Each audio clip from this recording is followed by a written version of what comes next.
The abandoned cemetery had been silent for days until Officer Sarah Mitchell found the scarred German Shepherd sitting motionless beside a grave that didn't exist on any official records.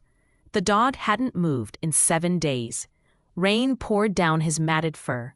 His amber eyes never left the freshly turned earth. Something was buried there, something worth dying for. What was buried beneath that unmarked grave would expose a conspiracy that reached the highest ranks of law enforcement and reveal a loyalty that transcended death itself. Before we start, make sure to hit like, share, and subscribe. Drop your country name in the comments. I love seeing how far our stories travel. The morning mist clung to Riverside Cemetery like a shroud. Sarah Mitchell gripped her coffee cup tighter. The heat barely registered against her cold fingers. She walked the familiar path every Thursday morning. Same time, same destination. 2 years had passed since Jake died. The headstone was simple. Officer Jake Mitchell, beloved husband, fallen hero. The department had given him full honors. Sarah remembered none of it. The bagpipes had blurred into white noise. The folded flag sat in her closet. She couldn't look at it. She knelt beside the granite marker. Wet grass soaked through her uniform pants. "Hey, Jake," she whispered. "Still feels wrong talking to stone." A robin called from the oak tree overhead. The cemetery stretched quiet around her. Rows of markers disappeared into fog. This place used to terrify her as a child. Now it was the only place she felt honest. Sarah had been a canine officer for 12 years. Jake had been her training supervisor. His canine partner, a Belgian Malinois named Titan, had retired 3 years before the accident. The department wanted Sarah to take a new dog after Jake died. She refused every time. "They asked again yesterday," she said to the headstone. "Chief Morrison cornered me in the parking lot, said I'm wasting my skills on solo patrol." The wind shifted. It carried the smell of wet earth and cut grass. Sarah stood slowly. Her knees protested. 38 felt older than it should. She touched the top of Jake's stone, cold and real. The cemetery maintenance crew was working on the south section today. She could hear their equipment humming in the distance. She decided to take the long path back to her patrol car. The direct route passed too many memories. The abandoned section of Riverside hadn't seen a burial in 40 years. The old graves tilted at odd angles. Headstones crumbled under moss and neglect. The city council kept promising restoration funds. Sarah's boots crunched on gravel as she walked between forgotten names. That's when she saw him. The German Shepherd sat perfectly still. His fur was soaked through. Ribs pressed against his sides. Mud caked his legs and chest. But his posture was rigid. Military straight. His focus never wavered from the patch of disturbed earth in front of him. Sarah stopped walking. Her hand instinctively moved to her radio. The dog didn't acknowledge her presence.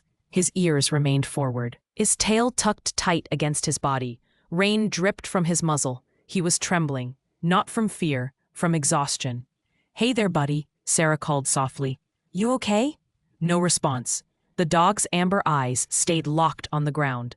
Sarah moved closer. Slow steps, non-threatening posture. She'd handled hundreds of stray dogs over the years. This one was different. Everything about his bearing screamed training. She noticed the collar first. Black nylon, police grade. The metal buckle was bent and torn. Half the collar hung loose around his neck. She could see markings on the fabric, faded but visible. Her heart skipped. Canine identification markers. "You're a police dog," she breathed. The shepherd's ear twitched. First movement since she'd arrived. He finally turned his head toward her. The left side of his face carried a long scar. It ran from above his eye down to his jaw. The wound was old, healed but prominent. Sarah crouched down. She extended her hand palm up. Stand and approach for nervous dogs. "Where's your handler?" she asked. The dog stared at her badge, his gaze fixed on the number embossed on the metal. Something flickered in those amber eyes. Recognition maybe, or memory. Sarah glanced at the ground where he'd been staring. Fresh dirt, recently turned. No headstone, no marker, just earth piled in a rectangular shape. Someone had dug here, recently. "What are you guarding?" she whispered. The shepherd whined, low and mournful. He placed one muddy paw forward, then stopped, looked back at the grave, looked at Sarah. His whole body shook with the effort of staying still. Sarah's radio crackled. Dispatch calling for available units. Domestic disturbance on 5th Street. She reached for the handset. The dog's ears flattened. Unit 12 responding. Another officer's voice cut through. Sarah lowered her hand. The shepherd's ears lifted again. She pulled out her phone. Snapped the photo of the dog, then the grave, then the torn collar. She zoomed in on the faded text, squinted at the screen. Atlas, below. Below that, K9 Unit 7. Below that, retired. Unit 7. Sarah's breath caught. She knew every K9 unit in the department. Units 1 through 6. Active and operational. She'd never heard of a Unit 7. Atlas? She said aloud. The dog's entire body tensed. His head snapped toward her. Recognition blazed in his eyes. He took 3 quick steps forward, stopped just beyond her reach, sat again, placed his right paw on the toe of her boot. The gesture was deliberate, precise, trained. Sarah felt tears sting her eyes. She didn't know why. This dog was a stranger, but something in those amber eyes felt impossibly familiar, like looking through a window into a room she'd once lived in. "All right, Atlas," she said quietly. "Let's get you somewhere dry." She stood slowly. Atlas watched her every movement. She took 1 step toward the path. The shepherd followed, then stopped, looked back at the unmarked grave, whined again, louder this time. "I know," Sarah said, "but you can't stay here. You'll die out here." Atlas turned back to the grave, sat down hard, refused to move. Sarah sighed. She walked back to him, knelt in the mud. The cold seeped through her pants immediately. She reached out slowly. Atlas didn't pull away. She touched his head gently. His fur was matted and filthy. She could feel his skull beneath. Too prominent. He was starving. "Someone important to you?" she asked, nodding at the grave. Atlas leaned into her hand, just slightly. His eyes closed for half a second. When they opened, they were glistening. Sarah made a decision. She stood and walked to her patrol car, retrieved an evidence marker flag from her trunk, returned to the grave, planted the flag firmly in the dirt. "There," she said, "now it's marked. Now I can find it again, and so can you." Atlas stared at the bright orange flag, then at Sarah. Understanding passed between them. Something unspoken, but absolute. This time, when Sarah walked toward the path, Atlas followed. He looked back only once, then matched her pace exactly, like he'd been trained to do, like he'd been waiting for someone to give him permission to leave. Sarah opened the back door of her patrol car. Atlas jumped in without hesitation. He settled in the exact position Jake's old canine partner used to sit. Right side, head between the front seats, eyes forward. Sarah slid into the driver's seat, started the engine. The radio crackled with morning traffic. A code 1050 on Highway 9. Atlas's head lifted. His ears rotated toward the radio. Before the dispatcher finished speaking the location, Atlas shifted his weight, oriented toward the highway direction. Sarah's hands tightened on the steering wheel. She looked in the rearview mirror, met Atlas's gaze. "You knew that call before I did." Atlas tilted his head. His amber eyes never blinked. This wasn't coincidence. This dog knew protocol. He understood radio codes. He anticipated dispatch patterns. This wasn't a retired police dog. This was something else entirely. Sarah's apartment smelled like stale coffee and old paperwork. Atlas stood in the doorway. His nose twitched. He scanned the room left to right, methodical, deliberate. Then he walked straight to the closet. Sarah watched from the kitchen. She'd grabbed towels and a bowl of water. Atlas ignored both. He sat facing the closet door, stared at it like he could see through the wood. "What is it?" Sarah asked. She opened the door slowly. Jake's old canine vest hung on a hook. Titan's name was still stitched across the back. Atlas whined, low and sustained. He pressed his nose against the fabric, breathed deep. Sarah's throat tightened. "You smell him, don't you, Jake?" Atlas looked at her, then back at the vest. He lay down right there. His head rested on his paws. His eyes stayed open, watching the vest like it might disappear. Sarah knelt beside him. She ran her hand along his spine. His fur was still damp from the rain. She could feel every vertebra, every rib. This dog had been starving for weeks, maybe longer. "Let's get you cleaned up," she said softly. The bathroom was small. Sarah filled the tub with warm water. Atlas stepped in without resistance. He stood perfectly still as she worked shampoo through his coat. The water turned brown, then gray. Then finally clear. That's when she saw them, the scars. They covered his chest and front legs. Surgical scars, clean lines, professional work. Someone had operated on this dog, multiple times. Sarah's fingers traced one particularly long scar running along his rib cage. "What did they do to you?" she whispered. Atlas didn't flinch, didn't pull away. He just stared at the tile wall, trembling slightly, not from cold, from memory. Sarah found more marks near his shoulders. Small circular scars, uniform spacing, like something had been embedded there, then removed. She thought about calling her vet, then thought better of it. Something told her this required discretion. She dried Atlas with 3 towels. His fur was lighter than she'd expected, dark sable with black markings. The scar on his face stood out starkly against the clean fur. It changed his whole appearance. C made him look battle-worn, ancient, but he was young, maybe 4 or 5 years old. Prime working age for a police dog. Sarah opened a can of chicken she bought on the drive home. She mixed it with rice, placed the bowl on the kitchen floor. Atlas approached slowly, sniffed once, then ate, not frantically, methodically. He chewed each bite completely, paused between mouthfuls, checked his surroundings. "You were trained not to rush food," Sarah observed. "Someone taught you discipline." She made herself a sandwich, sat at the kitchen table. Atlas finished eating, drank half the water bowl, then sat 3 feet from Sarah's chair. Perfect heel position, waiting for a command that didn't come. "At ease," Sarah said automatically. Atlas relaxed. He lay down but kept his head up. His eyes tracked her every movement. Sarah pulled out her phone, searched the department database for Unit 7. Nothing appeared. She tried K9 Atlas. No results. She searched retired police dogs in the county. Atlas's name didn't show up anywhere. It was like he didn't exist. Like someone had scrubbed every record. Her phone buzzed. Text from Chief Morrison. "Need you for night shift tonight. Collins called in sick." Sarah typed back. "Can't. Found a stray. Need to process him." 3 dots appeared, disappeared, appeared again.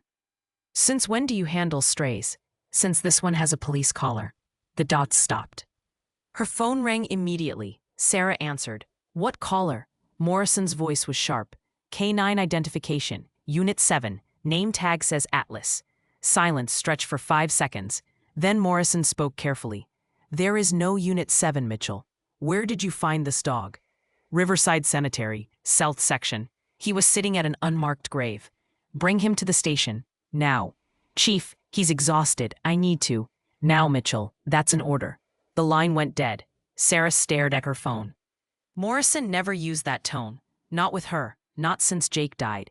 Atlas's ears were forward. He'd heard the entire conversation. His body language shifted. Tension coiled through his muscles. He moved closer to Sarah, positioned himself between her and the door. "You don't want to go to the station," Sarah said. It wasn't a question. Atlas growled, soft but unmistakable. His eyes fixed on the door, like he expected it to burst open. Sarah's instincts screamed wrong. Everything about this felt wrong. She'd been a cop for 15 years. She knew when something didn't add up. A police dog with no records, a grave with no marker, a chief who suddenly cared about a stray animal. She made a decision, texted Morrison back. "Dog won't get in the car. Aggressive. Need to sedate him first. We'll bring him tomorrow." The response came instantly. "Fine. Keep him secured. Don't let anyone else see him." Sarah set her phone down, looked at Atlas. "Someone's afraid of you, which means you know something." Atlas tilted his head. His amber eyes held intelligence that bordered on unsettling. He stood, walked to the window, stared out at the parking lot. His hackles raised slightly, then smoothed. He returned to Sarah, sat at her feet, placed his paw on her knee. The gesture was almost human, pleading, trusting. "I won't take you there," Sarah said quietly. "Not until I understand what's happening." Atlas leaned against her leg. The tension in his body eased slightly. Sarah reached down, scratched behind his ears. He closed his eyes. For the first time since she'd found him, he looked almost peaceful. That night, Sarah couldn't sleep. She lay in bed, staring at the ceiling. Atlas had settled on the floor beside her. Not on the bed. On the floor. Guard position.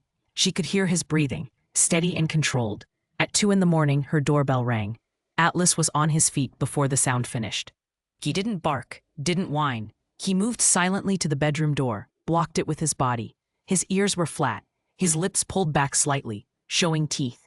Sarah grabbed her service weapon from the nightstand, moved to the living room window, peered through the curtain. A dark sedan sat in the visitor parking, engine running, lights off. She couldn't see the plates. The doorbell rang again, then knocking, hard and insistent. Officer Mitchell, a man's voice called. "We need to talk about the dog." Sarah didn't recognize the voice. She moved away from the window. Atlas followed so closely, he was practically attached to her leg. She could feel him trembling, not from fear, from restraint, like every muscle wanted to attack, but training held him back. "Who are you?" Sarah called through the door. "Department of Animal Control. We received a report of an aggressive stray." Sarah's jaw tightened. She hadn't called Animal Control. Nobody knew about Atlas except Morrison. She checked her watch. 2:15 in the morning. Animal Control didn't make house calls at 2 in the morning. "Come back during business hours," Sarah said firmly. "Ma'am, this animal is dangerous. We have authorization to remove him." Atlas's growl started deep in his chest, barely audible, but Sarah felt it vibrate through. The floor. His entire focus locked on the door, on the man behind it, like he recognized something Sarah couldn't see. "I'm a police officer," Sarah said louder. "You have no authorization to enter my home. Leave now or I'm calling this in as a break-in attempt." Silence. Footsteps retreated. The sedan's engine revved. Tires squealed as it pulled away. Sarah waited 5 minutes, then 10. Atlas didn't relax. He kept staring at the door. Finally, he looked up at her. His eyes held something she'd never seen in a dog before. Warning, clear and deliberate. He was trying to tell her something. "They're not Animal Control," Sarah whispered. "They're looking for you specifically." Atlas's tail twitched once. Confirmation. He walked back to the bedroom, settled in the same guard position, but his eyes stayed open, alert. He wasn't sleeping tonight. Neither was Sarah. She sat on the edge of her bed, gun within reach, phone in her hand. She pulled up Jake's old case files, the ones she'd kept after he died. The investigation that got him killed had never been officially closed, just quietly buried. Jake had been looking into corruption, evidence tampering. He'd told her bits and pieces, never the full picture, said it was safer that way.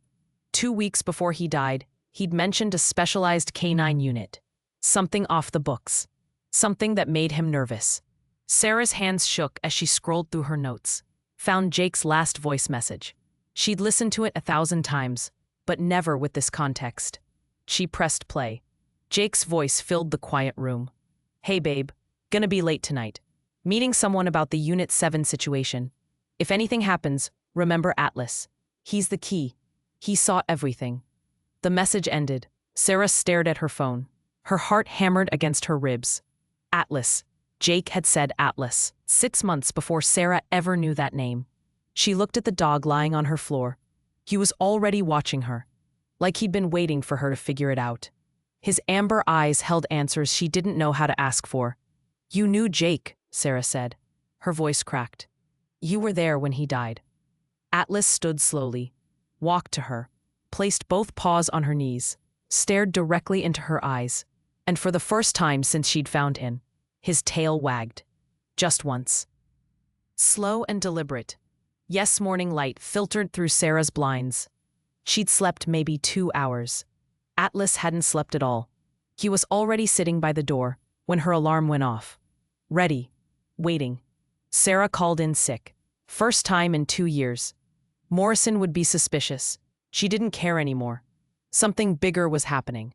Something that got Jake killed. Something that involved the dog standing in her kitchen. "We need answers," Sarah said. "And I know where to start." Dr. Ellen Vasquez ran the only veterinary clinic that handled police canines. She'd treated Titan for years. If anyone could tell Sarah about Atlas's modifications, it was Ellen. The drive took 20 minutes. Atlas rode in the back seat. Silent, alert. His eyes tracked every car that passed, every person on the sidewalk. He was scanning for threats, constantly evaluating his environment. Sarah pulled into the clinic parking lot. Atlas's entire body went rigid, his hackles raised. A low growl rumbled from his chest. "It's okay," Sarah said. "She's a friend." Atlas didn't relax, but he followed Sarah inside when she opened the door. The waiting room was empty, too early for regular appointments. Ellen emerged from the back office. Her smile faded when she saw Atlas. "Sarah." Her voice dropped.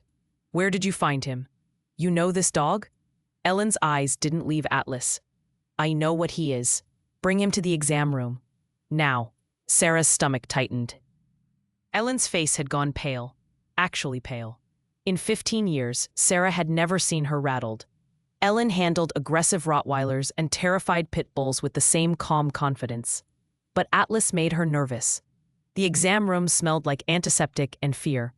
Atlas jumped onto the metal table without being asked. He stood perfectly still. Ellen approached slowly. Her hands were shaking. "When did you find him?" Ellen asked. "Yesterday, Riverside Cemetery." He was guarding an unmarked grave. Ellen's hands paused over Atlas's shoulder. "For how long?" "I don't know. Maybe a week." "He should be dead then." Ellen's voice was barely above a whisper. She ran her fingers along Atlas's ribs. A normal dog couldn't survive that long without food or water. Not in this weather. But Atlas isn't normal. Sarah's pulse quickened. "What do you mean?" Ellen pulled out a handheld scanner. She ran it over Atlas's body. The device beeped once. Then again. Then a rapid series of tones. Ellen stared at the screen. Her jaw tightened. "There are 2 microchips in him," Ellen said. "One is standard canine identification. The other is military grade, encrypted. I've only seen chips like this once before." "When?" 2 years ago, a handler brought in a dog from an experimental program. The dog had been through enhancement protocols. Ellen looked up, met Sarah's eyes. Bone density. Intensity modification, muscle augmentation, neural pathway acceleration. They were trying to create super soldiers. Canine division. Sarah's breath caught. "That's insane." "It's classified. The program was shut down after ethical violations." Ellen continued her examination. Her fingers found the surgical scars. Someone removed most of his implants. "See these marks? They're extraction sites. Whoever did this wanted him untraceable." "Why?" Ellen didn't answer. She opened Atlas's mouth, examined his teeth. Her expression darkened. His canines were filed down, then allowed to regrow. That's a torture technique, used to break aggressive dogs. Sarah felt sick. She reached out, touched Atlas's head, gently. He leaned into her hand, trusting, despite everything done to him. "What else?" Sarah asked. Ellen drew blood, ran it through a portable analyzer. The results appeared on a small screen. She scrolled through data, stopped, scrolled back. Her face went white. "He has traces of performance enhancers in his system. Adrenaline modulators, pain suppressants. These compounds shouldn't exist in a dog's bloodstream. They're experimental, barely legal in human trials." "How long has he been off them?" "At least 3 months, maybe longer. He's going through withdrawal. That's probably why he's so thin. His metabolism is adjusting back to normal."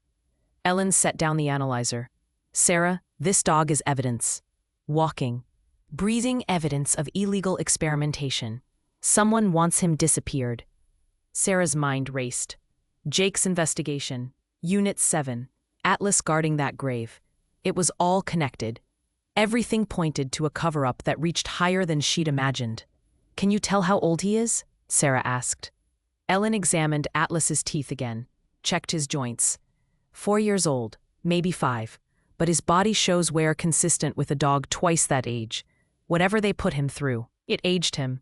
Atlas remained perfectly still through the entire examination. He didn't flinch when Ellen drew blood, didn't resist when she checked his ears and eyes. His training was absolute, unshakable. Ellen stepped back. "There's something else. His neural responses are off the charts.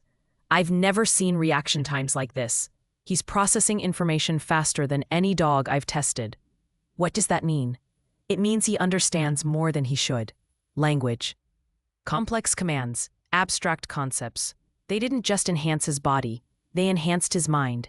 Sarah looked at Atlas. He was staring at Ellen, following every word. His head tilted slightly at the phrase enhanced his mind. Like he was confirming it. Like he wanted Sarah to understand. He knows we're talking about him, Sarah said.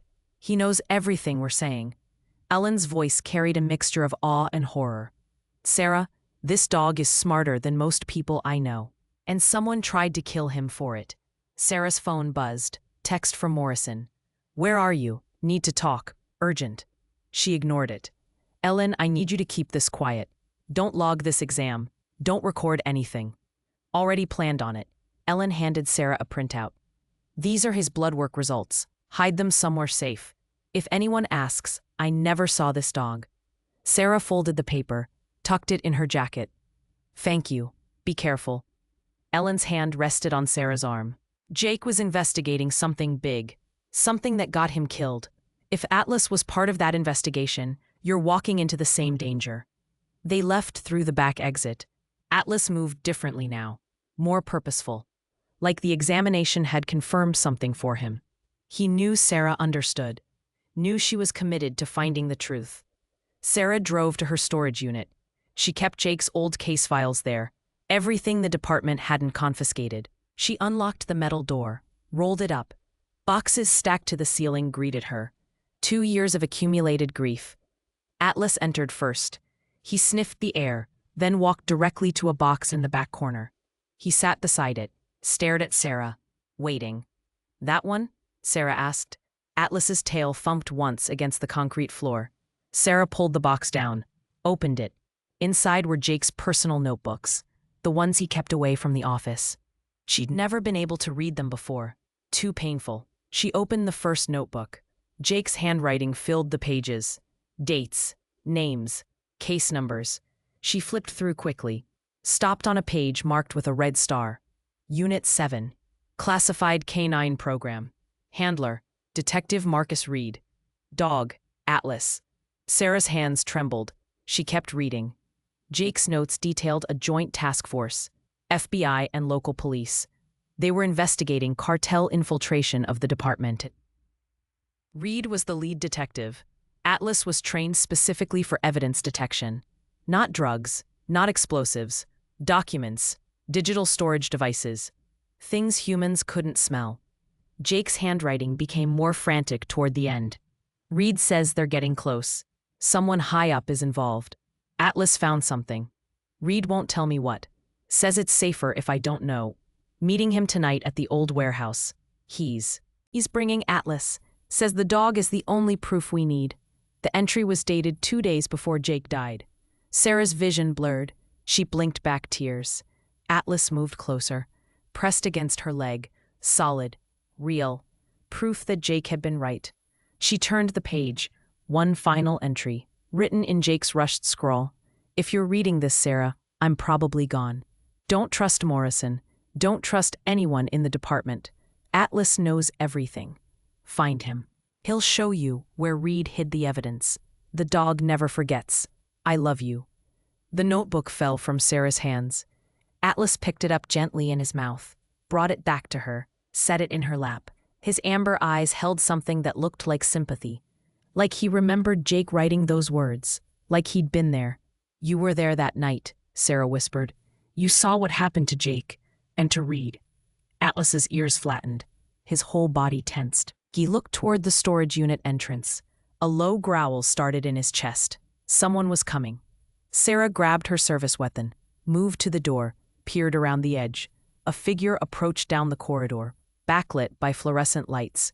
She couldn't make out features, but she recognized the walk. Chief Morrison. He stopped 10 feet away. His hands were visible, empty, but his expression was hard, unreadable. Mitchell, he said, we need to talk about that dog. Sarah's hand stayed on her weapon. She didn't draw it, but she didn't move it away either. Morrison noticed. His jaw tightened. I'm not here to hurt you, Morrison said. I'm here to warn you. Warn me about what? About the people looking for that dog. Morrison took one step closer. Atlas's growl deepened. Morrison stopped. That's Atlas. I recognize him from the reports. He was supposed to be dead. Reports from who? Morrison's eyes shifted to the storage unit, to the boxes visible behind Sarah. You've been going through Jake's files. That's dangerous, Mitchell. Some things are better left buried. Like my husband? Sarah's voice turned sharp. Like Detective Reed. Like whatever Atlas was guarding at that cemetery. Morrison's face remained neutral, but something flickered behind his eyes. Calculation. I didn't know Jake was investigating Unit 7, not until after he died. By then, it was too late. Too late for what? To protect him. Morrison's shoulders sagged slightly. Jake and Reed were working off the books. They didn't trust anyone in the department. They were right not to.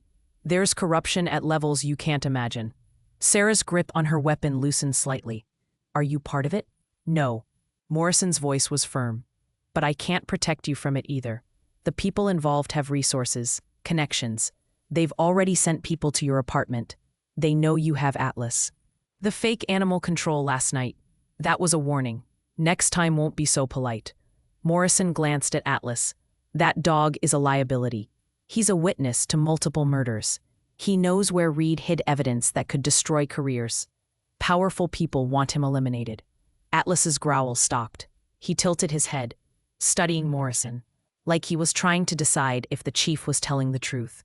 Sarah watched the interaction. Atlas's body language shifted, not relaxed, but less aggressive, like he recognized Morrison wasn't an immediate threat. Why are you telling me this? Sarah asked. Because Jake was my friend, because I owe him. Morrison pulled a folder from inside his jacket, held it out. This is everything I could find on Unit 7. It's not much. Most records were scrubbed, but it's a start. Sarah took the folder slowly, opened it. Inside were photocopied documents, personnel files, budget allocations. A photo of Detective Marcus Reed standing beside a younger Atlas. Both of them looked confident, alive. Reed was a good cop, Morrison said. One of the best. He stumbled onto something during a routine drug bust. Evidence that pointed to officers selling confiscated narcotics back to dealers. He went to Internal Affairs. They buried his complaint. So he went around them. He contacted the FBI, started building a case. Atlas was trained to find hidden storage devices, flash drives, hard drives, things small enough to hide anywhere. Reed used him to locate evidence the corrupt officers were hiding. Sarah's mind raced.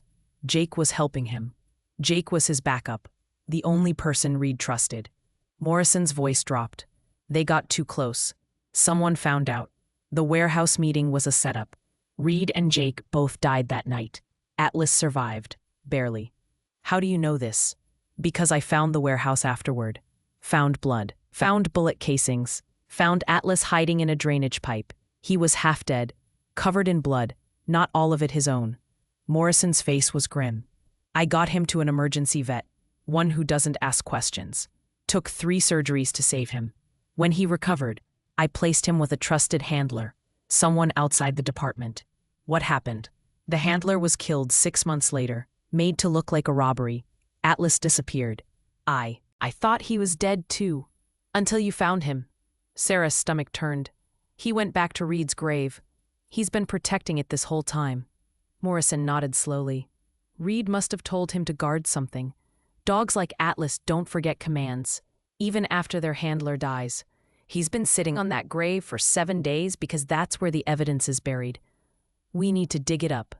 We can't. Not without a warrant. And I can't get a warrant without exposing what we know. The moment we start digging, everyone involved will know. They'll move against us. Sarah looked at Atlas. He was watching the exchange intently, his ears forward, his eyes moving between Sarah and Morrison, processing every word, understanding more than any dog should. There has to be another way, Sarah said. Morrison pulled out his phone, showed Sarah a contact. FBI agent Elena Torres. She was Reed's contact. The one he was building the case for. She went dark after Reed died, wouldn't return my calls, but she might talk to you. Why me? Because you have Atlas, and Torres knows what he represents. She knows he's the key to everything. Sarah memorized the number. Morrison deleted it from his phone. He looked at her seriously. When you call Torres, do it from a burner phone. Don't use your personal cell. Don't use your home phone. They're listening. Trust me. Who exactly are they? I don't know all the names. But Lieutenant Derek Vance is involved. He was Jake's supervisor. He's the one who filed Jake's death report, ruled it accidental. Morrison's voice hardened. There's no way Jake's death was accidental. Not with 3 bullets in his back. Sarah's blood ran cold. 3 bullets? The official report said 1. Self-inflicted during a mental health crisis. I saw the body, Sarah. I saw the wounds. Someone changed that report. Someone with enough authority to alter autopsy records. The pieces were falling into place. A conspiracy that reached deep into the department. Officers killing their own to protect a drug operation. Jake and Reed trying to expose it. Atlas trained to find the proof. And now Sarah was walking the same dangerous path. Why didn't you tell me this before? Sarah's voice shook with anger and grief. Because I couldn't prove it. Because anyone I told would either be in danger or part of the problem. I've spent 2 years trying to figure out who I can trust. The answer is almost no one. Sarah closed the folder. What do I do now? You call Torres. You arrange a meeting somewhere public, somewhere with witnesses. You bring Atlas and Jake's notebooks. We'll let the FBI handle it from there. Morrison backed toward the corridor. And Sarah, don't go home tonight. They know where you live. Find somewhere safe. Somewhere off the grid. What about you? I'll be fine. They think I'm just a tired old chief who doesn't ask questions. Let them keep thinking that. Morrison paused at the entrance. Jake loved you. He kept you away from this investigation because he wanted you safe. Don't waste that sacrifice. Stay alive long enough to finish what he started. Morrison disappeared down the corridor. His footsteps echoed, then faded. Sarah stood alone in the storage unit, Atlas pressed against her leg, solid and warm, the only thing keeping her grounded. She looked down at him. You understand all of this, don't you? You know exactly what happened that night. Atlas's tail moved once. Confirmation. His amber eyes held memories she couldn't access. Horrors he'd witnessed. Losses he'd endured. He was more than a dog. He was a survivor. A guardian of truth. Sarah packed Jake's notebooks into her bag. Added the folder Morrison had given her. She locked the storage unit and walked to her car. Atlas followed without command. They drove in silence for 10 minutes. Sarah's mind churned through options.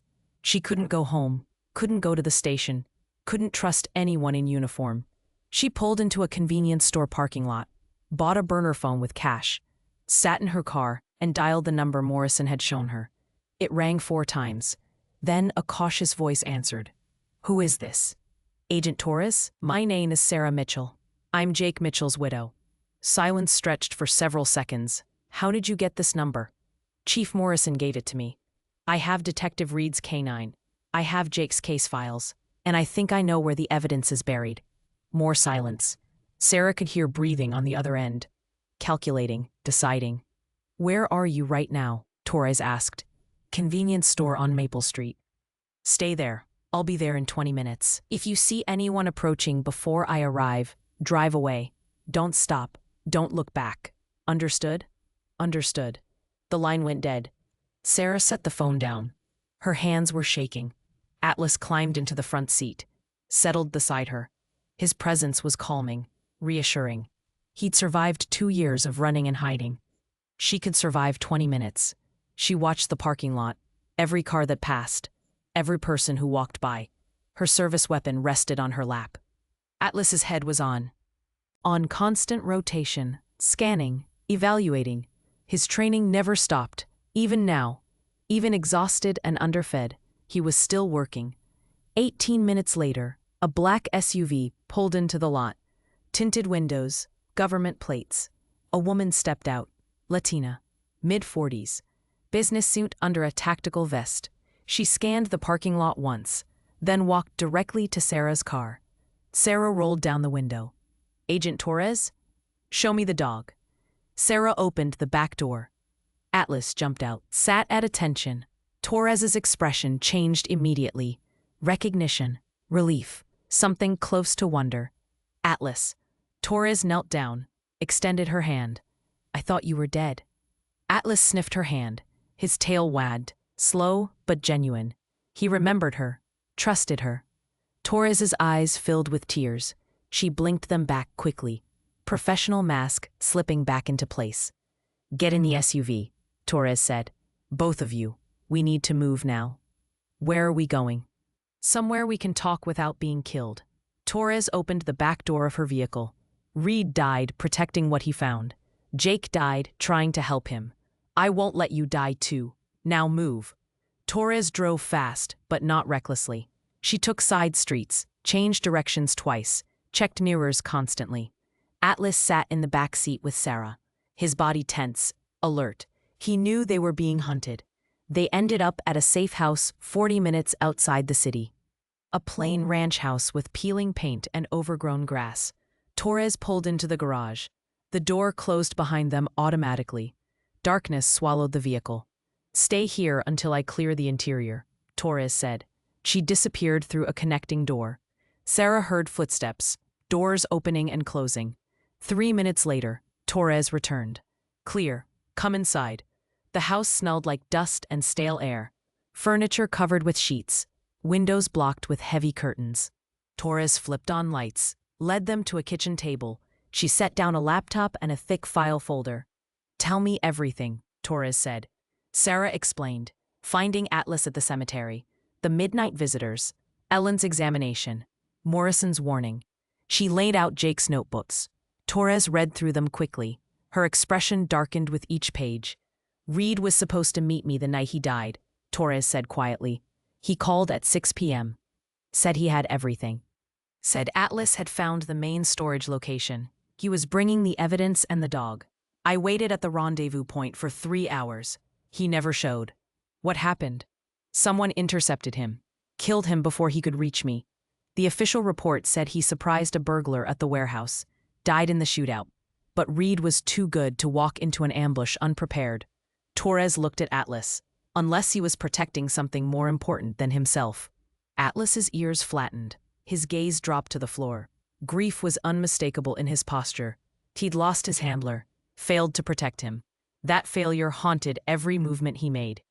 Reed trained Atlas to guard evidence at all costs, Torres continued, even above protecting human life. That's why Atlas survived. Reed ordered him to run, to hide, to protect what they'd found. The grave, Sarah said. Reed buried the evidence before he died. Told Atlas to guard it. That's my theory. But we can't dig up an unmarked grave without probable cause. And the moment we file for a warrant, everyone involved will know. They'll move the evidence or destroy it. So what do we do? Torres opened her laptop, pulled up surveillance photos. I've been watching Lieutenant Derek Vance for 2 years. He's careful, never makes mistakes. But I've documented his movements, his associates, his financial records. She clicked through images. Vance receives payments from offshore accounts, $20,000 a month, for the last 5 years. Payoff money. Exactly. He's the inside man. He feeds information to the cartel. Tells them when raids are coming, which shipments to move, which officers can be bought. Torres pulled up another file. 3 other officers are on the same payroll. Sergeant Linda Marks, Officer Raymond Foster, Detective Paul Hendricks. Sarah recognized all 3 names. She'd worked with them, trusted them. The betrayal cut deep. How many others? I don't know. Reed thought it went higher. Maybe to the commissioner's office. That's what he was trying to prove when he died. Sarah's phone buzzed. Her personal phone. Still in her pocket. She pulled it out. Text from Morrison. Where are you? Vance is asking questions. Says you haven't reported for duty. I'm running out of cover stories. Torres read the message. Don't respond. They're tracking your phone. Sarah powered it down. How long before they find us here? This location is off the books. Even my superiors don't know about it. We have time, but not much. Torres closed her laptop. I need you to tell me exactly where you found Atlas. Every detail. The grade's location. Landmarks. Anything distinctive. Sarah described the cemetery's south section. The abandoned graves. The oak tree with the broken branch. The spot where Atlas had been sitting. Torres took notes. Her pen moved rapidly across paper. That section hasn't seen a burial in 40 years, Torres said. No one would notice fresh digging. Reed chose well. He was dying, Sarah said quietly. He must have known he wasn't going to make it. So he buried the evidence. Gave Atlas the final command. Guard it until someone trustworthy came. And Atlas sat there for 7 days. Torres looked at the dog with something like reverence. Most dogs would have wandered off after a day, maybe two, but Atlas stayed. Through rain, through hunger, through people trying to capture him. He stayed because Reed told him to. Atlas's tail thumped once against the floor. Recognition of praise. Even now, even after everything, he still craved approval from his handler, from anyone who understood his purpose. Torres stood, paced to the window, pulled the curtain back slightly, scanned the street outside. We need to retrieve that evidence tonight, before they figure out where it is. How? You said we can't get a warrant. We don't need a warrant if we're not law enforcement. Torres turned to face Sarah. You're a private citizen. You found your husband's personal effects at a cemetery. You have every right to retrieve them. That's a technicality. It's a technicality that will hold up in court. Barely. But it's enough. Torres grabbed her tactical vest. We go in fast. We dig up the evidence. We get out. If anyone stops us, we're visiting your husband's grave.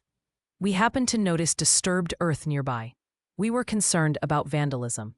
Sarah's heart pounded. And if Vance's people are watching the cemetery? Then things get complicated. Torres checked her service weapon. But Atlas will alert us if anyone's there. Won't you, boy?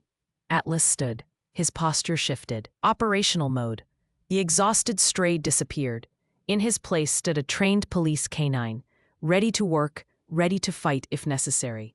They loaded into Torres's SUV. The sun was setting. Darkness would provide cover, but it would also hide threats. Sarah sat in the passenger seat, Atlas in the back, his nose pressed against the window. Scanning. Always scanning. The drive to the cemetery took 30 minutes. Torres parked 3 blocks away. They approached on foot. Sarah carried a flashlight. Torres carried a folding shovel. Atlas walked between them, silent as a ghost. His paws made no sound on the pavement. The cemetery gates were locked. Torres produced a key. I've been preparing for this possibility. They entered through the side gate, moved between headstones. Shadows stretched long across the ground. The moon was only a sliver, barely enough light to see. Sarah's flashlight beam cut through the darkness, found the oak tree, the broken branch, the section where she'd found Atlas. He was already ahead of them, standing at the exact spot, his nose to the ground, confirming location. Torres and Sarah joined him. The disturbed earth was visible even in low light. Fresh dirt, rectangular shape, about 4 feet long, 2 feet wide. That's big for a storage container, Sarah whispered. Reed was thorough. He probably buried multiple drives, documents, maybe physical evidence too.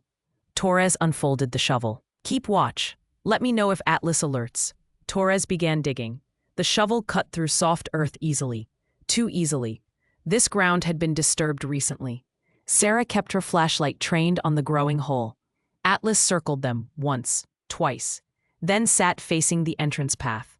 Guard position, watching for intruders. Torres had dug down 2 feet when the shovel hit something solid. She dropped to her knees, brushed away dirt with her hands. A metal case emerged. Military grade, waterproof, locked with a combination seal. Got it, Torres breathed. She pulled the case free. Heavy, at least 30 pounds. She set it on the ground, started to brush off the remaining dirt. That's when Atlas growled, low, urgent, his hackles raised, his entire focus locked on the entrance path. Sarah killed her flashlight. Darkness swallowed them. She heard it then. Footsteps, multiple people, moving quickly. Tactical spacing, professional. They're here, Torres whispered. How did they know? Sarah's mind raced. Morrison, he must have told them. Or they've been watching the cemetery since you found Atlas. Torres grabbed the case. We need to move, now. But it was too late. Flashlight beams cut through the darkness. 5, maybe 6, converging on their position. A voice called out, cold, authoritative. Sarah recognized it immediately. Lieutenant Derek Vance. Stop right there, Mitchell. You're trespassing on a crime scene.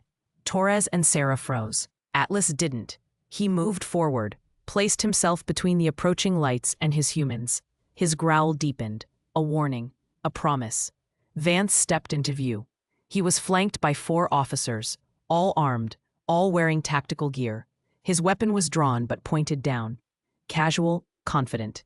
Agent Torres, I wondered when you'd make your move. This is federal jurisdiction, Vance. Stand down. This is a municipal cemetery on city property. My jurisdiction. Vance's smile was cold.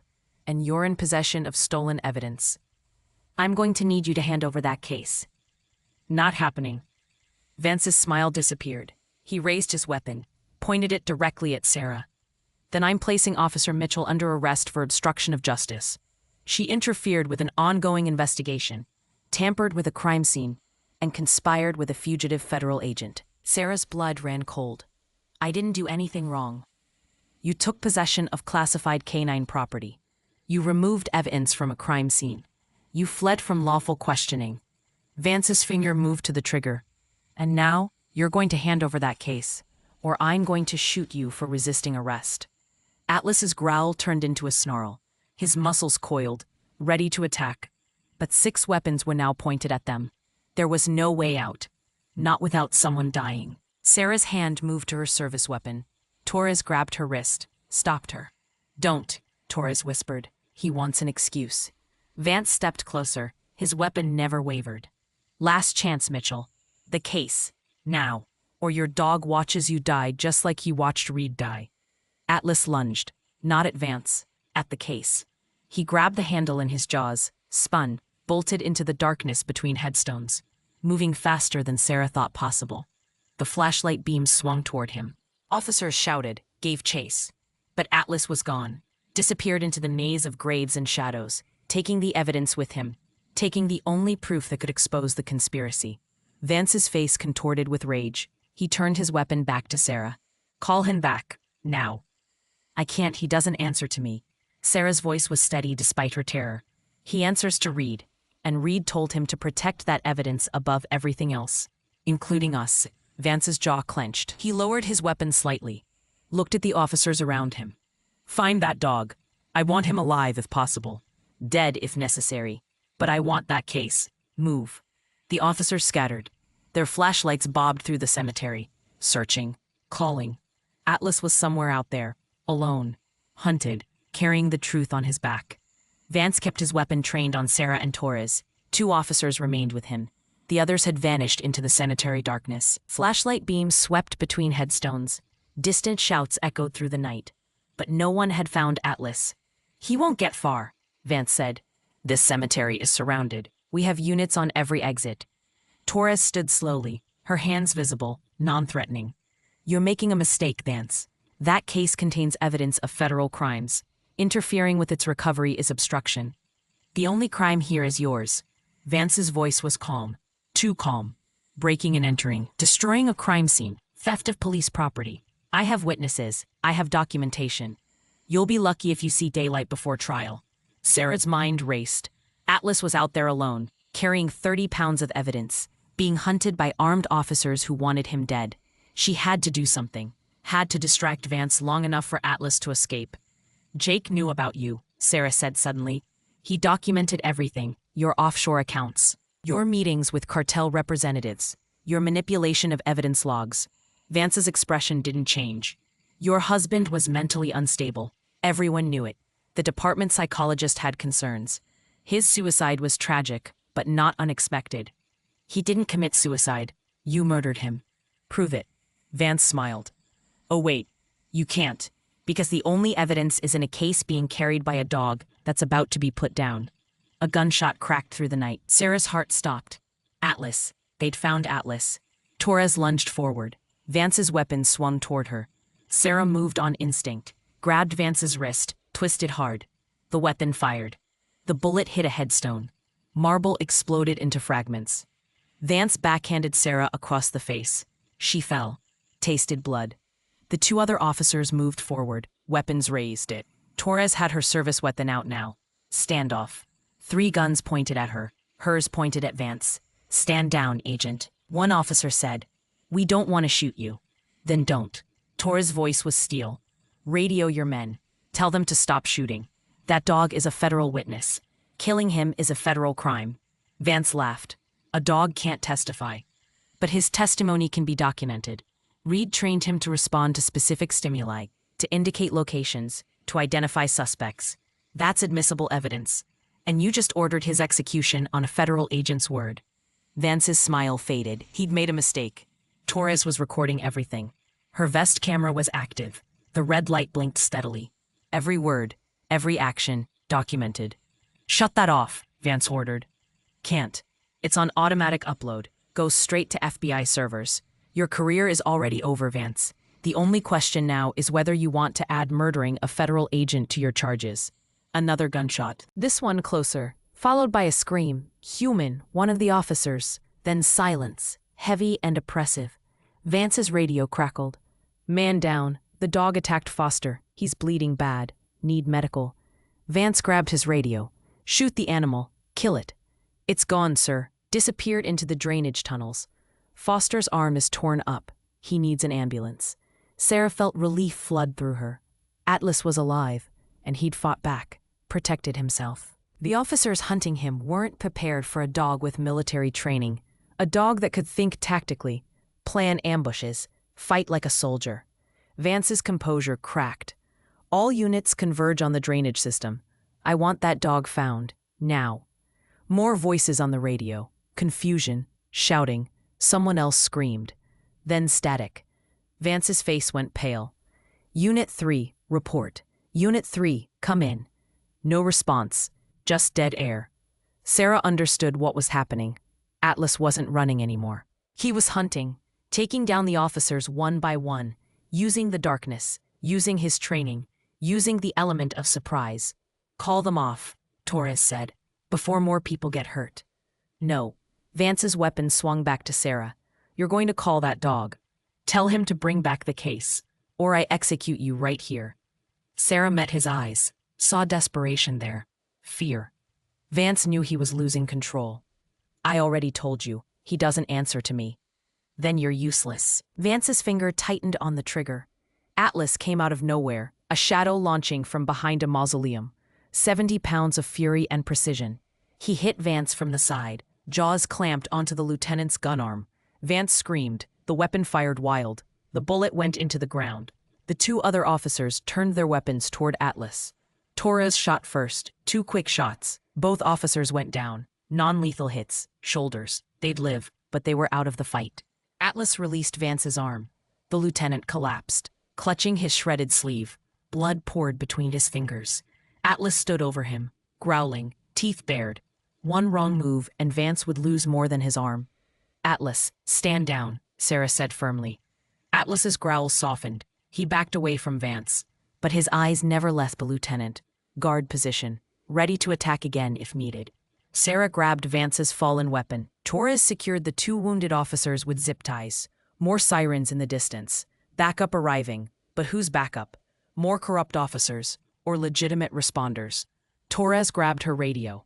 "This is FBI Special Agent Elena Torres. I have multiple wounded at Riverside Cemetery. Send medical and federal support. Local officers may be compromised."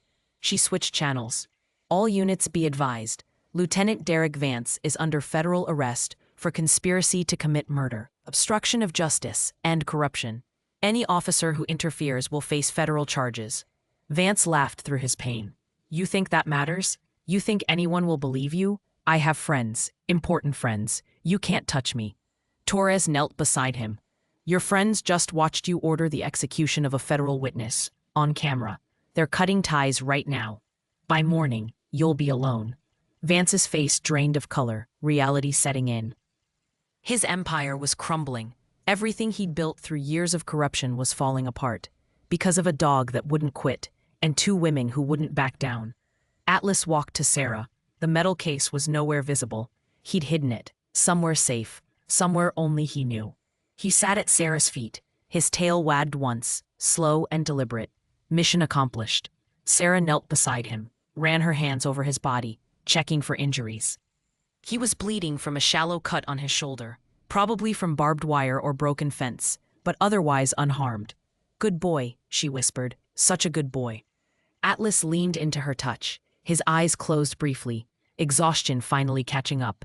He'd been running on adrenaline and training. Now the crash was coming. His legs trembled. Sarah held him steady. Torres finished securing Vance. She looked at Sarah. "We need that case. Atlas knows where it is." Sarah looked at the dog. "Can you show us?" Atlas stood immediately. shook himself once, then walked toward the drainage tunnel entrance. Sarah and Torres followed. Federal vehicles were pulling into the cemetery now, red and blue lights strobing through the darkness. Legitimate backup. Finally. The drainage tunnel was dark and narrow. Atlas navigated it without hesitation. He'd been here before, during his 2 years of hiding. This was familiar territory.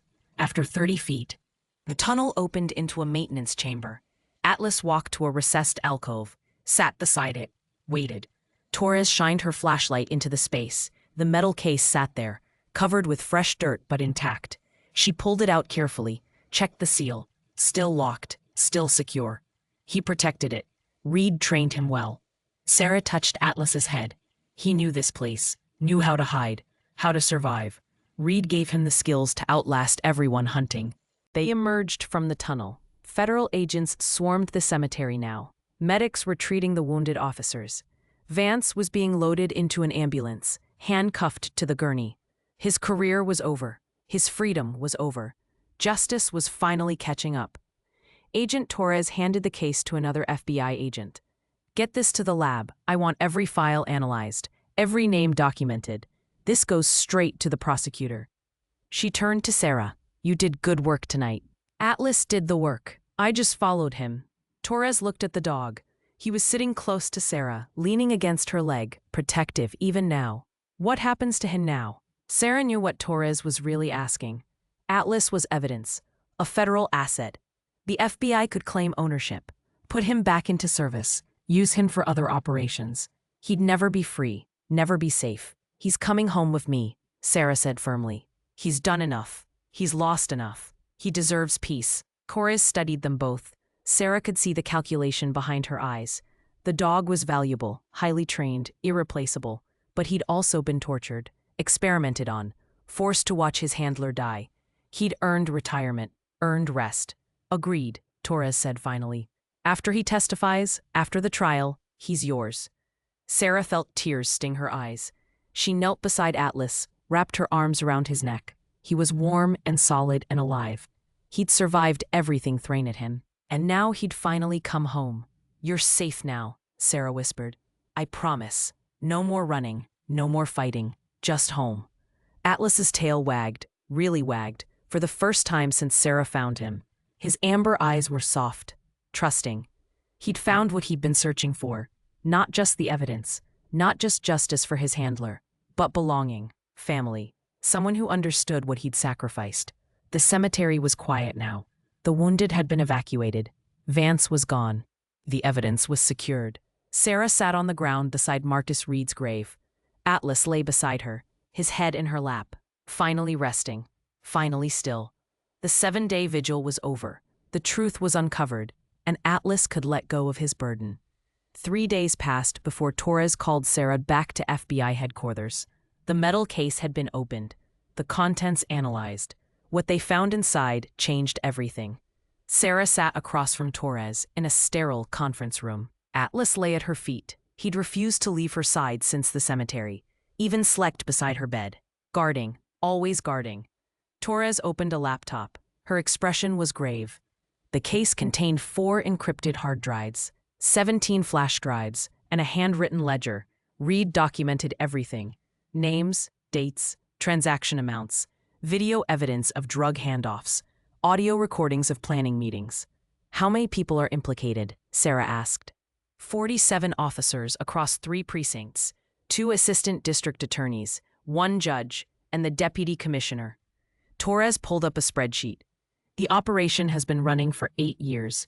They moved over $200 million in narcotics, stolen evidence, resold it back to the cartels, split the profits. Sarah's stomach turned. Jake died trying to stop this. Jake and Reed both.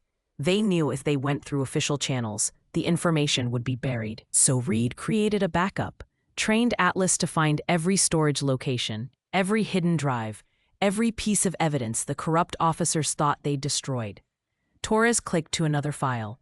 A video appeared. Shaky footage from a body camera. Reed's body camera. The timestamp showed the night he died. Sarah's hands clenched. She wasn't sure she could watch this. "You need to see it," Torres said gently. "You need to know what happened." The video played. Reed was in a warehouse. Atlas walked beside him. They were searching. Atlas's nose worked methodically. He stopped at a concrete pillar, barked twice. Reed approached, found a hidden panel. Behind it was a safe. Voices echoed in the warehouse. Reed's head snapped up. "We've got company, boy. Time to go." But it was too late. Gunfire erupted. Muzzle flashes lit the darkness. Reed returned fire. His breathing was ragged. He was hit. Blood splattered the camera lens. He fell to his knees. "Atlas, run," Reed gasped.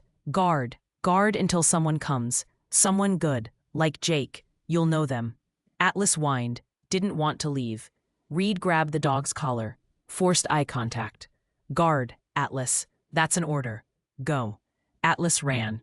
The camera showed him disappearing into shadows. More gunshots. Reed's body slumped. The camera angle shifted. Showed ceiling. Then nothing. The video ended. Sarah was crying. She hadn't realized it until tears dripped onto her hands. Torres reached across the table, squeezed her shoulder. Reed died protecting that evidence. Atlas carried out his final command for 2 years. He survived because Reed trained him to. Because Reed knew someday someone would find him. "Jake went to help Reed that night," Sarah said. Her voice broke. "He must have arrived right after." Torres nodded. "Jake's body was found 3 blocks away, shot in the back while running toward the warehouse. Vance's team killed him before he could reach Reed. Then they staged both scenes to look unrelated. Why didn't they find Atlas? They tried, but Atlas is trained in evasion. He disappeared into the city. Moved constantly. Never stayed anywhere long. Until Reed's funeral. That's when Atlas understood his handler was really gone. That's when he went back to the only place that made sense. The grave. Sarah looked down at Atlas. He was watching her with those intelligent amber eyes. Understanding every word. Carrying the weight of his handler's death. Of Jake's death. Of 2 years alone and hunted. Reed buried the case at his own grave, Sarah realized. He knew he was dying. Knew he wouldn't make it out. So he planned for it. Gave Atlas a location that would never be disturbed. A place Atlas could guard indefinitely. Exactly. Reed's funeral was closed casket. His family never knew he'd added something to the grave. Something that would bring down everyone responsible for his murder. Torres closed the laptop. "We've started making arrests. Vance is cooperating. Giving us names in exchange for a reduced sentence. But we need one more thing." "What?" "Atlas needs to testify. Not verbally, but through demonstration. We need him to show a Julie how Reed trained him. How he found evidence. How he followed commands even years after his handler died. It's the final piece that makes everything admissible." Sarah's jaw tightened. "You want to put him through more trauma? Make him relive Reed's death in front of strangers? I know it's not fair. But without his testimony, defense attorneys will argue the evidence chain is compromised. They'll say we can't prove Reed trained him. Can't prove the case came from the grave. Atlas is the only one who can connect all the pieces." Sarah looked at Torres. "And after the trial? After he testifies? What happens then?" Torres pulled a document from her folder, pushed it across the table. "Transfer of ownership. From the FBI K-9 program to Sarah Mitchell. Private citizen. Permanent placement. No recall clause. No future service obligations. He's yours. Forever." Sarah picked up the document, read it twice, made sure she understood. This was real, legal, binding. Atlas would never be taken from her. Never be put back into service. Never be used as a weapon again. "When's the trial?" Sarah asked. 6 months. We need time to build the case, interview witnesses, process all the evidence. Atlas will need to testify in month 5. 1 day, maybe 2. Then it's over." Sarah reached down, touched Atlas's head. He leaned into her hand, trusting. "What do you think, boy? One more mission? Then we're done?" Atlas's tail wagged once, slow and deliberate. Agreement. He understood. 6 more months of service, then freedom. Real freedom. It was a bargain he could accept. Torres stood. "There's someone who wants to meet you both. She's been waiting outside." The conference room door opened. A teenage girl entered. 16, maybe 17. Dark hair pulled back, eyes red from crying. She wore a school uniform, clutched a backpack like a lifeline. She stopped when she saw Atlas. Her breath caught. "That's him?" she whispered. "That's really Atlas?" "Emma Reed," Torres said gently. "This is Officer Sarah Mitchell. And yes, that's your father's K-9." Emma dropped her backpack, fell to her knees. Atlas was already moving. He crossed the room in 3 strides, pressed against Emma, let her wrap her arms around his neck. She sobbed into his fur, great heaving cries that shook her whole body. "I thought you were dead," Emma choked out. "Dad said you were the best partner he ever had. He loved you so much. He talked about you every night, showed me videos of your training. I thought I'd never see you again." Atlas whined, soft and mournful. He licked Emma's face, gentle, careful. Sarah's chest tightened. This dog had lost his handler, but Emma had lost her father. They shared the same grief, the same wound. Emma pulled back, looked at Atlas through tears. Did he suffer? At the end? Did Dad suffer? Sarah didn't know how to answer, but Atlas did. He placed his paw on Emma's hand, stared directly into her eyes, and somehow communicated what words couldn't. Reed had been brave, had protected what mattered, had given Atlas a purpose that outlasted his death. Emma seemed to understand. Her crying softened, became quieter, less desperate. "Thank you for staying with him," Emma said to Atlas. "Thank you for not leaving him alone." Torres handed Emma a tissue. "Your father was a hero, Emma. What he did, what he documented, it's going to save lives. Stop criminals who've operated with impunity for years." Atlas made sure that evidence survived, made sure your dad's sacrifice meant something. Emma nodded, wiped her face. "Can I visit him, Atlas, after everything is over?" Sarah smiled. "Anytime you want. He's family now, which means you are too." Emma's face crumpled again, but this time with relief, with gratitude. She hugged Atlas one more time, whispered something in his. Sarah couldn't hear. Atlas's tail wagged, really wagged. He remembered this girl, remembered her scent from Reed's home, from happier times before everything fell apart. Torres escorted Emma out, left Sarah and Atlas alone in the conference room. Sarah sat on the floor. Atlas immediately settled beside her, his head in her lap. She stroked his fur, felt the scars beneath, the evidence of everything he'd survived. 6 more months, Sarah said quietly. Then no more badges, no more danger, just you and me, long walks, warm beds, normal life. Atlas's eyes closed, his breathing slowed. For the first time in 2 years, he felt safe enough to truly rest. Sarah continued stroking his fur, making silent promises. She'd protect him the way he'd protected Reed's memory, the way he'd protected Jake's investigation, the way he'd protected the truth. Her phone buzzed.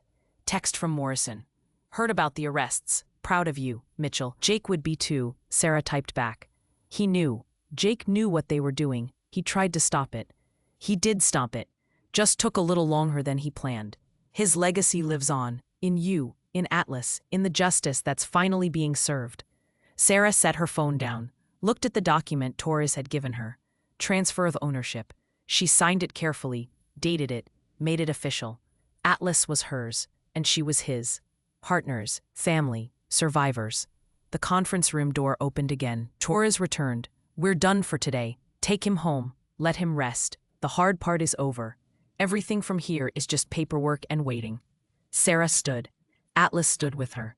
They walked out together, through the FBI building, past agents who stopped and stared, past office workers who whispered. Everyone knew who Atlas was. What he represented. He was legend now. The dog who wouldn't forget. The guardian who never quit. Outside, the sun was setting. Golden light painted the buildings. Sarah opened her car door. Atlas jumped in, settled in his spot, right side, head between the seats. But this time, his eyes were soft, relaxed. He wasn't on duty anymore, wasn't scanning for threats. He was just a dog, going home with someone who loved him.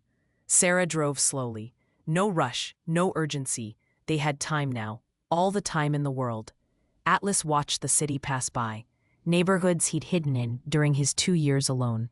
Alleys he'd slept in, parks he'd scavenged food from, all of it behind him now. They pulled into Sarah's apartment complex, climbed the stairs together. Sarah unlocked her door. Atlas entered first, checked the rooms automatically, old habits, then settled on the couch, claimed his spot. Sarah made dinner. Chicken and rice for Atlas, pasta for herself. They ate together, quiet, comfortable. Afterwards, Sarah pulled out Jake's old photo album, flipped to a picture she'd forgotten about. Jake and Reed at a training facility, both smiling, both young. Atlas as a puppy between them, barely 6 months old, all innocence and enthusiasm. She showed Atlas the photo. He stared at it for long moments. His tail wagged slowly. Recognition, memory, happiness mixed with sorrow. Sarah set the photo on her mantle, next to Jake's folded flag, next to her wedding picture. Family, all of them, connected by love and sacrifice and loss. "We're going to be okay," Sarah said. "All of us. Because of you." Atlas's amber eyes met hers, and in them, Sarah saw agreement, saw hope, saw the future neither of them thought they'd have. Justice was coming, truth was emerging, and finally, after 2 years of grief and darkness, light was breaking through. 6 months passed like water through fingers. The trial consumed headlines across the state. 47 officers indicted. The deputy commissioner resigned before charges could be filed. The corruption ran deeper than anyone imagined, but the evidence was undeniable, and Atlas's demonstration testimony sealed every conviction. Sarah watched from the gallery as Atlas performed for the jury. He responded to commands recorded in Reed's voice, located hidden storage devices planted throughout the courtroom, showed tactical precision that left the jury silent with awe. Defense attorneys tried to discredit him, called him unreliable, just an animal. But the jury saw what Sarah saw: intelligence, purpose, unwavering loyalty to truth. Vance received 40 years, no parole. His co-conspirators got similar sentences. The cartel connections were severed. The department began the long process of rebuilding trust. And through it all, Atlas remained steady, professional. He'd completed his final mission. Now, 3 weeks after the last conviction, Sarah stood in front of City Hall. A crowd of 200 gathered on the steps. Press cameras lined the street. Atlas sat beside her in a new vest, not tactical, ceremonial, deep blue with gold trim, his name embroidered across the back. Hero, survivor, legend. Mayor Patricia Langston approached the podium. The crowd quieted. "We gather today to honor extraordinary service, to recognize sacrifice that went beyond duty, beyond expectation, beyond what we thought possible." Sarah's hand, and rested on Atlas's head. He was calm, alert, but no longer tense. The hypervigilance that had defined him for years had softened. He was learning to relax, learning to just be. Officer Sarah Mitchell and K9 Atlas uncovered a conspiracy that threatened the integrity of our entire justice system. They risked their lives to expose corruption, to bring criminals to justice, to prove that truth always prevails. The mayor paused. "Today we award them both the Medal of Valor, a highest honor our city can bestow." Applause erupted. Sarah stepped forward. Atlas walked beside her, perfect heel position. They climbed the steps together. The mayor placed a medal around Sarah's neck, then knelt before Atlas, placed an identical medal on his ceremonial vest. Atlas's tail wagged once, acknowledgement without arrogance. Chief Morrison was next. He'd been cleared of involvement. His warnings to Sarah had been genuine, brave. He stepped to the podium. "I worked with Jake Mitchell, with Marcus Reed. Both were exemplary officers. Both gave their lives serving this community. Their investigation didn't die with them. It lived on in Atlas, in Sarah, in everyone who refused to let corruption win." His voice cracked. "Jake and Reed would be proud. I know I am." Emma Reed sat in the front row. She was crying, happy tears this time. She caught Sarah's eye, mouthed, "Thank you." Sarah nodded. They'd met for coffee twice since the trial ended. Shared stories about Reed, about Jake, about the men they'd both lost. The friendship was healing for them both. Agent Torres stood near the press section. She'd been promoted, now ran the entire corruption task force. She gave Sarah a subtle salute. Sarah returned it. They'd forged something during those dangerous nights. Trust, respect, the kind of bond that only forms under fire. The ceremony continued. Speeches from city council members, from the police union president, from a representative of the state attorney general. All of them praised Atlas, called him a hero. But Sarah knew the truth. Atlas wasn't a hero by choice. He was a survivor by necessity. He'd done what he was trained to do, what Reed had commanded him to do: guard the truth, no matter the cost. Finally, the mayor invited Sarah to speak. She approached the microphone. Atlas remained at her side. She looked out at the crowd, saw fellow officers, reporters, citizens who'd followed the trial, people who needed to believe justice still existed. 2 years ago, I lost my husband, Sarah began, her voice steady, strong. I thought that loss would define the rest of my life, that I'd never recover, never find purpose again. Then I found Atlas. Or maybe he found me. Either way, we saved each other. Atlas looked up at her, his amber eyes held understanding, agreement. This dog spent 2 years alone, hunted, starving, but he never forgot his mission, never abandoned his post. He sat at his handler's grave for 7 days because that's what he was told to do. That kind of loyalty, that kind of dedication, it's rare, it's beautiful, it's everything we should aspire to be. She paused, gathered her thoughts. Jake and Detective Reed died fighting corruption. Atlas made sure their fight wasn't in vain. He protected evidence that brought down 47 corrupt officers. He exposed a conspiracy that threatened everything we're supposed to stand for. He did this not for glory, not for recognition, but because his handler told him to. Because loyalty meant more than safety, more than comfort, more than life itself. The crowd was silent, hanging on every word. Sarah felt tears building. Let them come. Atlas isn't just a dog. He's a reminder that some bonds transcend death, that some missions are worth completing no matter how long they take, that truth always finds a way to surface, even if it takes 2 years, even if it costs everything. She looked down at Atlas. You're free now, boy. No more missions, no more danger. Just home, just family, just peace. Atlas's tail wagged, really wagged. The crowd erupted in applause. People stood, whistled, cheered. Atlas remained sitting, dignified, but his tail continued wagging. He understood. It was over, really over. After the ceremony, people lined up to meet Atlas, to shake Sarah's hand, to take photos. Atlas was patient through all of it, let children pet him gently, accepted treats from well-wishers, posed for countless pictures, but Sarah could see the exhaustion creeping in, the social energy draining. We should go, Torres said quietly. She'd appeared at Sarah's elbow. He's done enough for one day. Sarah nodded. They slipped away through a side entrance. Avoided the remaining crowd. Found Sarah's car in the protected parking area. Atlas jumped into the back seat, settled immediately, his eyes already closing. The ceremony had taken everything he had left. Sarah drove home. The city looked different somehow, cleaner, brighter, like a weight had been lifted. Maybe it had. Corruption exposed, justice served, truth vindicated. These things mattered, changed things, made the world incrementally better. At home, Sarah changed out of her dress uniform, put on comfortable clothes, made dinner. Atlas ate, then immediately went to his spot on the couch. Sarah's spot was next to him now. She'd learned he needed the contact, the reassurance. Years of isolation had left scars deeper than any physical wound. That evening, Emma knocked on Sarah's door. She held a frame. Inside was the photo from the training facility. Jake and Reed and young Atlas, all of them smiling, unaware of the tragedy coming. Emma had had it professionally restored, enhanced. It was beautiful. I thought you should have this, Emma said. Since Atlas lives with you now, he should have pictures of his family. Sarah's throat tightened. Thank you, this means everything. Emma knelt beside Atlas, scratched behind his ears. I'm going to college next year, State University, veterinary program. I want to work with police canines, help them, make sure they're treated right. She looked at Atlas. Because of Dad. Because of you.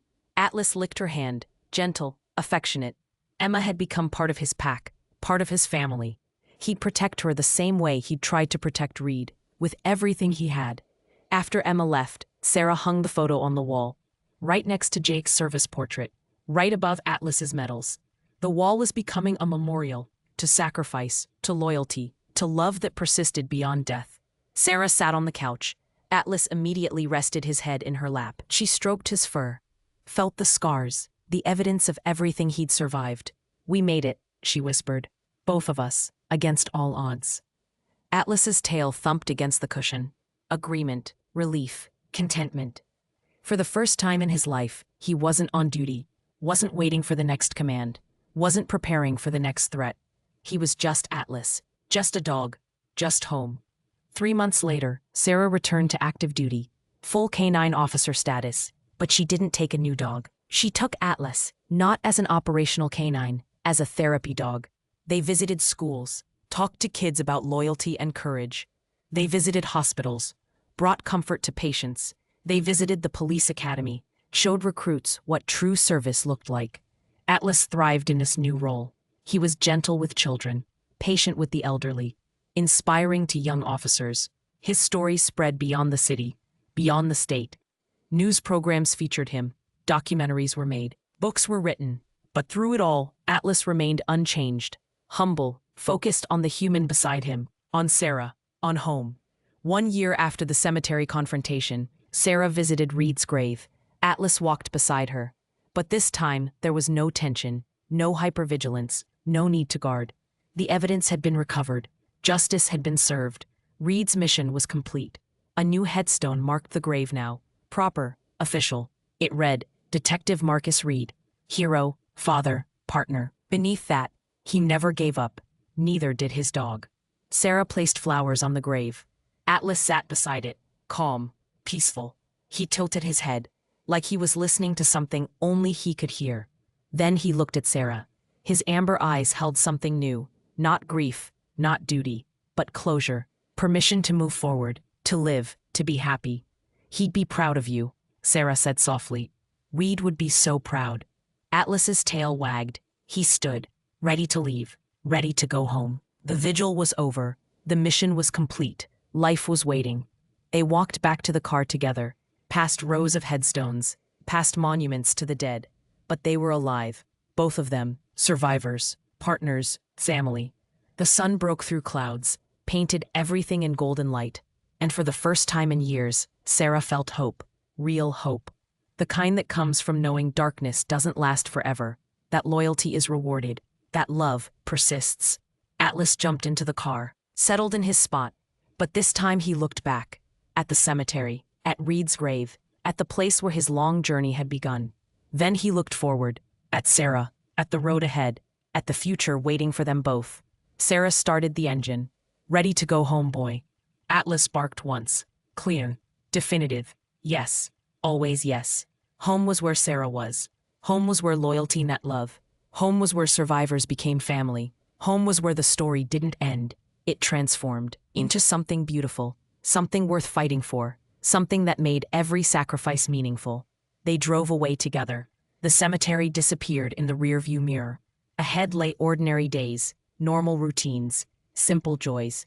But to Sarah and Atlas, these things were extraordinary, hard-won, precious. They'd earned their peace, and they'd protect it, together, always together. If this story touched your heart, don't forget to like, share, and subscribe. Atlas's journey reminds us that loyalty transcends death, that truth always surfaces, and that sometimes the most heroic hearts beat behind badges we can't see.